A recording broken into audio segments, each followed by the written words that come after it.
Okay, welcome again in this fresh session. As you know that we are dealing with the types of contract. We just now discussed if all essential elements of valid contract are there, it's called as a valid contract.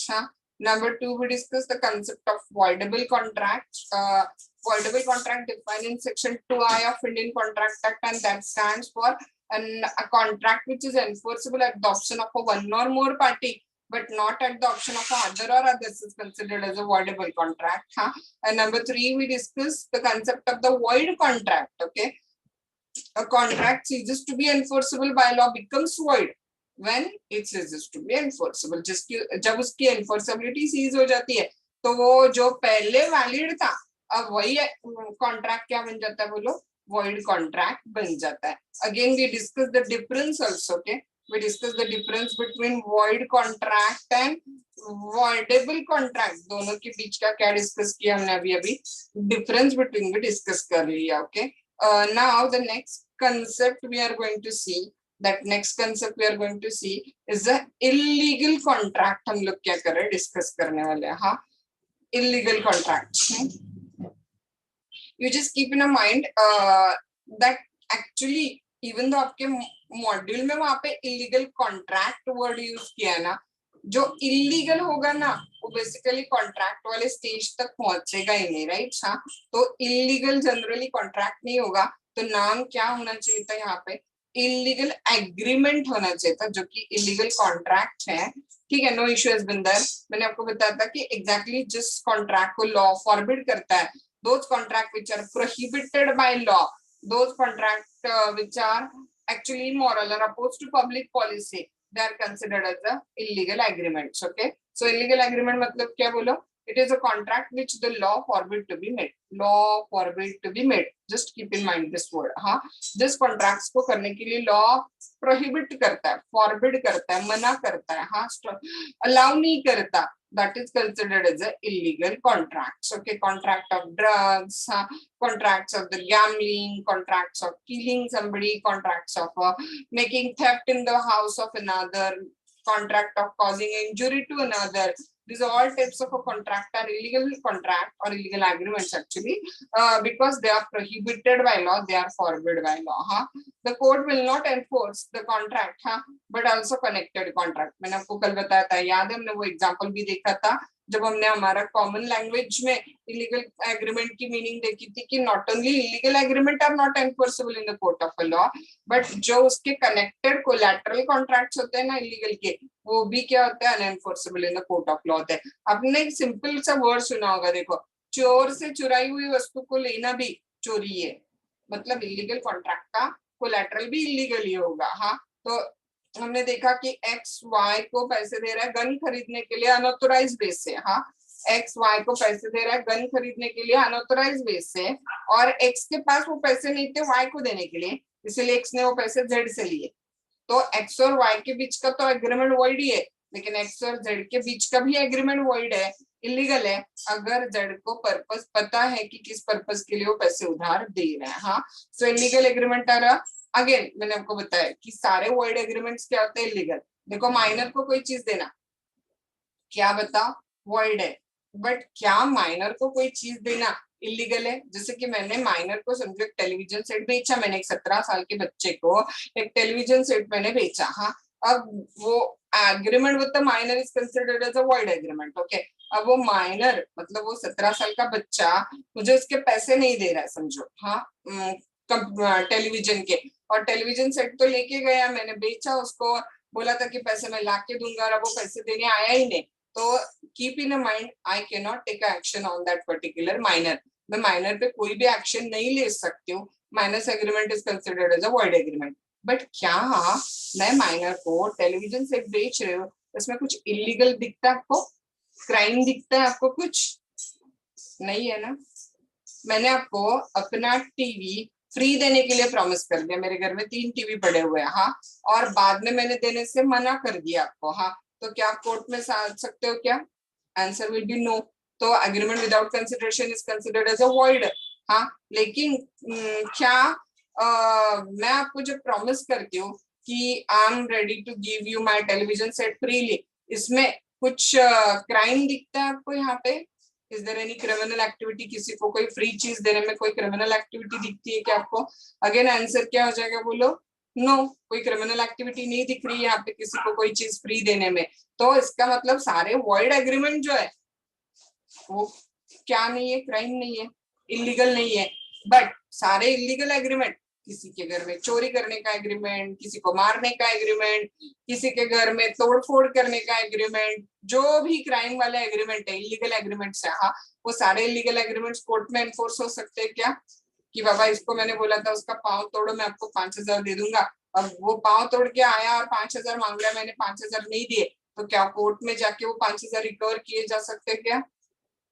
नहीं, all illegal agreement are void, but all void agreements are not illegal. What the point? All illegal agreement are void, but all void agreement are not necessarily illegal. हाँ, despite this, there is a similarity between the both cases. हाँ हाँ, दोनों में एक बहुत बड़ी similarity है कि void agreement भी कोर्ट में enforceable नहीं है और illegal agreement भी कोर्ट में enforceable नहीं है.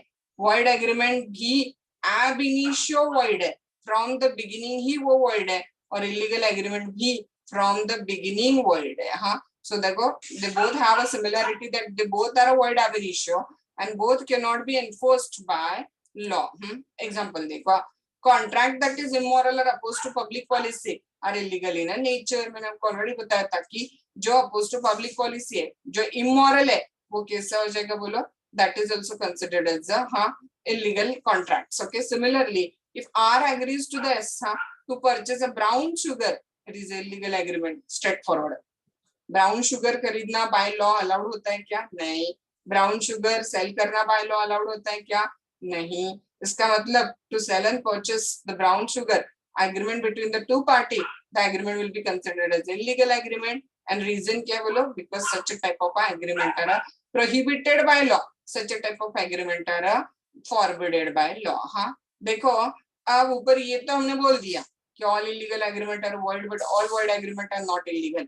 बट कहीं पे वॉइड एग्रीमेंट की डेफिनेशन अभी तक मॉड्यूल में आई नहीं है ना. सो यहाँ पे आप चाहो तो नंबर 5 डाल के वॉइड एग्रीमेंट ऐसे यहाँ पे लिख सकते हो अकॉर्डिंग के वहां पे. हाँ, according to section 2G of the Indian contract act, an agreement not enforceable by law is considered as a void agreement. हाँ, जो कोर्ट में एनफोर्स ही नहीं कर सकते वो क्या होगा बोलो? वॉइड एग्रीमेंट होगा. That has specified various factors due to which an agreement may be considered as a void agreement. Okay, one of these is the unlawfulness of object and consideration of the contract. हाँ, illegality of contract which makes it void. हाँ, एक object क्या देखो, illegal होने की वजह से भी एग्रीमेंट क्या हो जाता है? void हो जाता है. हाँ, illegal and void agreement differ from each other. दोनों में सिमिलैरिटी क्या है? वो दोनों भी void ab initio है, लेकिन दोनों में डिफरेंस बिटवीन भी है. So will deal with the difference between illegal agreement है ना वॉइड एग्रीमेंट के बीच का क्या देखकर लो डिफरेंस बिटवीन डिस्कस करेंगे अब. हाँ, दोनों में सिमिलरिटी क्या है? दोनों भी कोर्ट में शुरू से एनफोर्सेबल नहीं है, वॉइड एग्रीमेंट भी और इलीगल एग्रीमेंट भी. Now let's check out the difference between this particular two concepts. Number 1 देखो, स्कोप. वॉइड एग्रीमेंट जरूरी नहीं कि इलीगल होगा, आपको पता है, लेकिन सारे इलीगल एग्रीमेंट कंपलसरी वॉइड होंगे क्योंकि कोई इलीगल चीज कोर्ट में एनफोर्स हो ही नहीं सकती. देखो void agreement is not necessarily illegal. Void agreement जरूरी नहीं कि इलीगल होगा. माइनर का एग्रीमेंट एग्जांपल वॉइड है बट इलीगल नहीं है. Agreement without consideration example void है बट इलीगल नहीं है. बट ऑफकोर्स सारे इलीगल एग्रीमेंट्स वॉइड होंगे क्योंकि वो कोर्ट में एनफोर्सेबल ही नहीं है. हाँ, देन वॉइड एग्रीमेंट जरूरी नहीं कि लॉ प्रोहिबिट करता है. जैसे कि माइनर को कुछ देने से लॉ प्रोहिबिट नहीं करता है, बट आप अपने रिस्क पे दो, वो आप कोर्ट में जाके रिकवर नहीं कर सकते हो.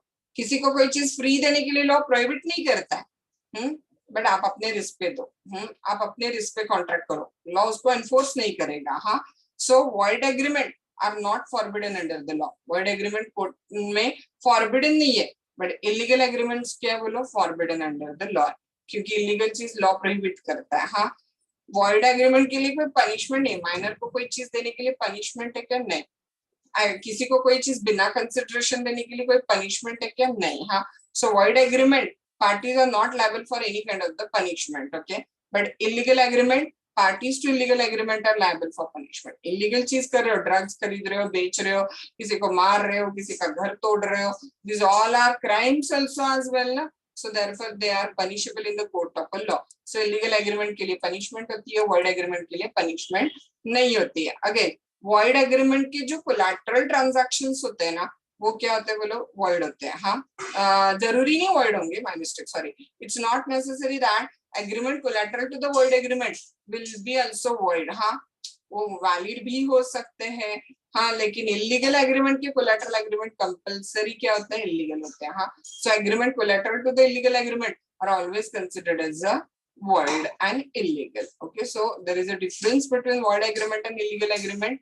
आप पहले एक एक्स्ट्रा पॉइंट क्या डाल सकते हो, दोनों की डेफिनेशन दे सकते हो। स्कोप के पहले फर्स्ट पॉइंट ऐड कर दो, मीनिंग, और एक लास्ट पॉइंट क्या कर दो, दोनों का एग्जांपल दे दो, तो 5 मार्क्स के लिए आता है, तो थोड़ा और आंसर बढ़ जाता है। 2 पॉइंट ऐड कर दो याद से, नंबर 1 पॉइंट ऐड क्या करो, मीनिंग, और नंबर लास्ट पॉइंट ऐड क्या करो, वहां पे एग्जांपल दोनों को क्या करो, दे दो। हाँ, and now the last type of a contract on the basis of a validity और एनफोर्सेबिलिटी क्या है बोलो, अनएनफोर्सेबल कॉन्ट्रैक्ट। मतलब अगर कॉन्ट्रैक्ट में कोई टेक्निकल डिफेक्ट है, हाँ, जो लॉ प्रिस्क्राइब करता था स्टैट्यूट की बाबा रिटर्न चाहिए और रिटर्न नहीं है, स्टैट्यूट बता रहा था कि रजिस्टर्ड चाहिए, रजिस्टर्ड नहीं है, तो कॉन्ट्रैक्ट क्या हो जाता है, अनएनफोर्सेबल। अनएनफोर्सेबल मतलब भी नॉट एनफोर्सेबल, हाँ, बट रीजन अलग है। हाँ, where a contract is good in the substance, हाँ, but because of some technical defect, किसी टेक्निकल डिफेक्ट की वजह से, जैसे राइटिंग चाहिए था, नहीं है, हाँ, विद इन लिमिटेशन करना चाहिए था, नहीं है, हाँ, या फिर हाँ रजिस्टर्ड चाहिए था, नहीं है, या फिर प्रेजेंस ऑफ फिटनेस चाहिए था लेकिन नहीं है। हाँ, वन और both the parties can not sue, दोनों पार्टीज वो कोर्ट में एनफोर्स नहीं कर सकते कॉन्ट्रैक्ट, क्योंकि वो अनएनफोर्सेबल कॉन्ट्रैक्ट हो जाता है। हाँ, एग्जांपल देखो, A bought the goods from a B in the 2015, but no payment was made till 2019. A ने B से कुछ goods लिए 2015 में, पेमेंट कब तक नहीं किया था, 2019 तक। हाँ, एक्चुअली अब यहाँ पे एक छोटा सा लॉ आपको बताना पड़ेगा। हमारे यहाँ पे एक लॉ एक ऑर्डर है, इंडियन लिमिटेशन एक्ट। हाँ, और इंडियन लिमिटेशन एक्ट के हिसाब से ना, आप अगर हाँ आपके पैसे रिकवर करना चाहते हो जो आपने किसी को दिए, वो पैसे आपको ड्यू डेट से 3 साल के अंदर अंदर लीगल एक्शन लेना पड़ता है। 3 साल के बाद आप कोई भी एक्शन नहीं ले सकते हो। हाँ, तो यहाँ पे 2015 की ट्रांजैक्शन है, इसका मतलब सूट कब तक फाइल करना चाहिए था बोलो, 2018 तक, और इसने 2019 तक पेमेंट भी नहीं है और कोई लीगल एक्शन भी नहीं लिया। हाँ, अब 2019 के बाद एक्शन लिया जा सकता है क्या, बताओ, नहीं। We can not sue A for the payment in 2019 as it has crossed 3 years barred by the limitation. Good become unenforceable after the period of a 3 year, हाँ, as barred by limitation. डेप्ट क्या हो जाएगा बोलो, डेप्ट कर्जा, barred by limitation हो गया, क्योंकि within limitation of the law वो एक्शन ली गई नहीं है। हाँ, so when there is some technical defect in the contract, it's called as unenforceable. Huh? Now we finished out on the basis of enforceability.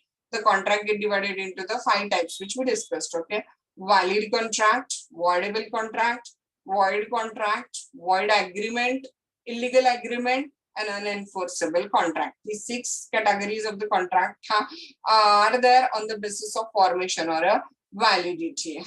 Now remaining 2 on the basis of a formation, we will proceed. Okay, on the basis of a formation of the contract, number 1 क्या होगा बोलो, express contract। हाँ, express contract मतलब मैंने आपको एक ही important चीज क्या बताई थी, याद आप सबको, words। अगर contract में words use किए गए, that means it is express। हाँ, either you are using the oral words or you are using the written words. What is important is that the use of the words. A contract would be express contract if the terms are expressed in the words or in a writing. Oral karo, writing karo, but when it is made by words, it is called as a express contract. Even हमारे Indian Contract Act के section 9 में itself दिया है, if a proposal or acceptance is made in words, the promise is said to be express. asked you when you are on in front of me that would you like to purchase my computer for rupees 5,000? You said yes, I would like to purchase your computer for 5,000. This is express oral contract, okay? And when right now we are at a distance from each other, okay, and I'm asking you through the letter I sent you by post, huh? Would you like to purchase my computer for rupees 5,000? You send me a letter, yes ma'am, I would like to purchase your computer for rupees 5,000. That is also express contract in a words. वो भी क्या हो जाएगा, express contract in a words, हाँ? देखो क्या होगा, again section 9 of Indian contract act भी बताता है कि प्रपोजल और acceptance is made in a words, the promise is said to be क्या आ जाएगा बोलो, एक्सप्रेस हो जाएगा, हाँ? Example, A tell to the B on a telephone that he offered to sell his house for rupees 2 lakh. A B को क्या बोलता है कि वो उसको अपना घर बेचेगा कितने रुपए में, 2 lakh. And be in reply inform A that हाँ ही एक्सेप्ट द ऑफर. वो ऑफर क्या कर रहा है, एक्सेप्ट कर रहा है. ये क्या हो गया बोलो, express contract. Simple words use किए गए ना, तो इसकी वजह से क्या बोलो, ये ए ने बी को टेलीफोन पे बोला कि वो अपना घर 2 लाख रुपए में बेचने के लिए उसको ऑफर कर रहा है, और बी ने इमीडिएट रिप्लाई दिया कि हाँ भाई मैं तेरा घर ले रहा हूँ. तो ये एक्सप्रेस कॉन्ट्रैक्ट हो गया क्योंकि इसमें वर्ड्स यूज किए गए, हाँ? इम्प्लाइड कॉन्ट्रैक्ट क्या आ जाएगा बोलो, अदरवाइज देन वर्ड्स, हाँ? बाय कंडक्ट जब कॉन्ट्रैक्ट होता है तो वो क्या हो जाता है, इम्प्लाइड कॉन्ट्रैक्ट हो जाता है, हाँ? इम्प्लाइड का एक टाइप और क्या आ जाता है उसमें, टैसिट कॉन्ट्रैक्ट करके इम्प्लाइड का टाइप हमें क्या करना है, वापस डिस्कस करना है, हाँ? देखो, इम्प्लाइड कॉन्ट्रैक्ट और contract coming to existence by implication, implied और टैसिट ऑलमोस्ट सेम ही होते हैं, हाँ? More than the implication is by action और a conduct of the party और अ कोर्स ऑफ डीलिंग, हाँ? सेक्शन 9 क्या कहता है अगेन यहाँ पे, such implied contract are made when it lays down insofar as proposal or acceptance is made otherwise than in words. Then where section 9, when proposal made by words it is express, huh? And implied when the proposal and acceptance is made otherwise than in words it is called as a implied. ये याद रखना, हाँ? Implied की definition otherwise than words when acceptance and offer is made it is called as an implied contract. For example, when a coolie is informed to pick up a luggage of A to be carried out to a railway station without being asked by A, and A allows him to do so, it is called as an implied contract, and A must pay for the service of the coolie detailed by him. ध्यान में आ रहा है? इसके सामने देखो, 1 minute के लिए railway station लेके आ जाओ. आप रेलवे स्टेशन पे उतरे हो, कहीं से जाके आए हो, हाँ, हाथ का नंगले रेलवे स्टेशन पे आप उतरे हो, ओके? उधर से कूली भागते आ रहे हैं आपका लगेज लेने के लिए, ओके? समझो आपको उसको लगेज लेने के लिए अलाउ नहीं करना, तो इमीडिएटली आप बोलते हो नहीं भाई नहीं चाहिए कूली, हम लोग खुद सामान लेके जाएंगे. लेकिन वो कूली लगेज उठाता है और आप कोई एक्शन नहीं लेते, उसको मना नहीं करते हो, और वो कूली लगेज लेके बाहर आता है आपके साथ में, तो you must pay the coolie for the services he provided, okay? तो वहां पे इम्प्लाइड ऑफर थी जब कूली आपके लगेज को हाथ लगाता है और आपने कोई ऑब्जेक्शन नहीं लिया, इसका मतलब आपने इम्प्लाइड के दे दिया बोलो, एक्सेप्टेंस दे दिया है, हाँ? देखो दूसरा वाला एग्जांपल है, A drinks a coffee in a restaurant, this is implied contract that he should pay for the price. मैंने आपको बताया था, हाँ, वो सेल्फ सर्विस वाले स्टोर्स होते हैं ना, तो वैसा वाला रेस्टोरेंट था, तो आपने जाके कॉफी ले ली, तो इसका मतलब बट नेचुरल है कि आपको उसके लिए पे करना पड़ेगा. So implied contract means otherwise than words. जब आप कॉन्ट्रैक्ट करते हो तो इसका मतलब क्या हो जाता है बोले, इम्प्लाइड कॉन्ट्रैक्ट. उसका टाइप है टैसिट कॉन्ट्रैक्ट, हाँ? वो टैसिट का मीनिंग है साइलेंट, जहां पे पार्टी बात नहीं कर रहे हैं, हाँ? दैट इज टैसिट, साइलेंट, हाँ? Tacit contract are those which are inferred through the conduct of the parties without any word spoken or written. Tacit contract के लिए हेडिंग क्या याद रखोगे, कंडक्ट ऑफ द पार्टीज से जो बनता है वो क्या होता है, टैसिट कॉन्ट्रैक्ट होता है. Classic example of the tacit contract would be when cash is withdrawn by the customer from a bank, from automatic letter machine. जब आप एटीएम से पैसे निकालते हो तो वो क्या बोलो, टैसिट कॉन्ट्रैक्ट. कोई पार्टी बात ही नहीं कर रही है ना वहां पे, हाँ? Another example of the tacit contract क्या आ जाएगा, देखो, फॉल ऑफ हैमर से जब ऑक्शन सेल में कॉन्ट्रैक्ट कंप्लीट होता है तो वो भी किसका एग्जांपल है बोलो, टैसिट कॉन्ट्रैक्ट का. इसका मतलब मैं आपको समझाती हूँ पहले, हाँ? पहले तो देखो, सेल का एक मेथड ऑक्शन सेल होता है, आप सबको पता है ऑक्शन सेल होता है जिसमें बोली लगती है एक प्रोडक्ट के लिए, हाँ? और जो हाईएस्ट बोली करता है उसको प्रोडक्ट क्या किया जाता है, बेचा जाता है, that is considered as auction sale. अब ऑक्शन सेल में जो ऑक्शनियर होता है ना, वो 2 मिनट के आइस के सामने लेके आओ कि एक ऑक्शन सेल चल रहा है, और उस ऑक्शन सेल में कार बेची जा रही है समझो, हाँ, और वो ऑक्शनियर बोली लगा रहा है और आप सब ऑक्शन में बैठे हो, हाँ ना, आप में से एक बोलता है कि 1.5 लाख रुपए, 1,50,000, हाँ, दूसरे ने बोला 2 लाख, हाँ, तीसरे ने बोला 3 लाख। 3 लाख के ऊपर अब कोई जा नहीं रहा है, ऐसे दिख रहा है, तो ऑक्शनियर के हाथ में एक हैमर है, इसके सामने ऐसे लेके आओ, हाँ, और ऑक्शनियर बोलता है कि 3 लाख वंस, 3 लाख सेकेंड, हाँ, और वो जो हैमर है ना, वो हैमर उसके साथ वो क्या करता है, हम जो मूवीज में पिक्चर में वगैरह हम ज्यादातर देखते हैं वो ऐसे देखते हैं, हाँ, 3 लाख एक बार, 3 लाख 2 बार, 3 लाख 3 बार, और वो जिसने 3 लाख की बोली लगाई थी उसको क्या हो गया, दिया गया वहां पे, हाँ। बट ना और एक मेथड क्या होता है, फॉल ऑफ हैमर, वो 3 लाख एक बार हैमर फॉल करेगा, 3 लाख दूसरी बार हैमर फॉल करेगा, जैसे तीसरी बार हैमर फॉल होता है, एक्सेप्टेंस हो गया और वो प्रोडक्ट उसको बेचा गया, हाँ। तो ऑक्शन सेल में जब आप बोली लगाते हो, जिसको इंग्लिश में बिड्स बोला जाता है, हाँ, आप बिड्स लगाते हो, इसका मतलब क्या हो गया बोलो, ऑक्शन सेल में बिड्स लगाना मतलब क्या हो जाएगा, it is considered as a offer, हाँ। और जब वो हैमर फॉल होता है तो वहां पे ऑक्शनियर बोलता नहीं है ना कुछ कि आपको दे दिया, तीसरी बार हैमर फॉल हो गया मतलब आपको दे दिया, तो वो क्या हो गया बोलो, वहां पे इम्प्लाइड एक्सेप्टेंस हो गया, हाँ। So another example of the tacit contract is where a contract is assumed to have been entered when a sell is given effect, by fall of hammer in auction sale, हाँ। It is not separate form of contract, but ये implied contract type का contract है, समझ के लो, हाँ। जब आप उस ऑक्शन सेल में जाते हो और बोली लगाते हो, तो बोली मतलब आप ऑफर कर रहे हो कि ये प्रोडक्ट मुझे 3 लाख के लिए दो, 1.5 लाख के लिए दो, 2 लाख के लिए दे दो, हाँ। और जब वो हैमर फॉल होता है, इसका मतलब क्या हो जाता है बोलो, वो एक्सेप्टेंस कंसिडर किया जाता है, so that is tacit contract, हाँ। Now another type of a contract on the basis of this particular category क्या हो जाएगा बोलो, quasi contract is the another type of a contract, okay. We will deal this concept of quasi contract and remaining other types of contract in our next session.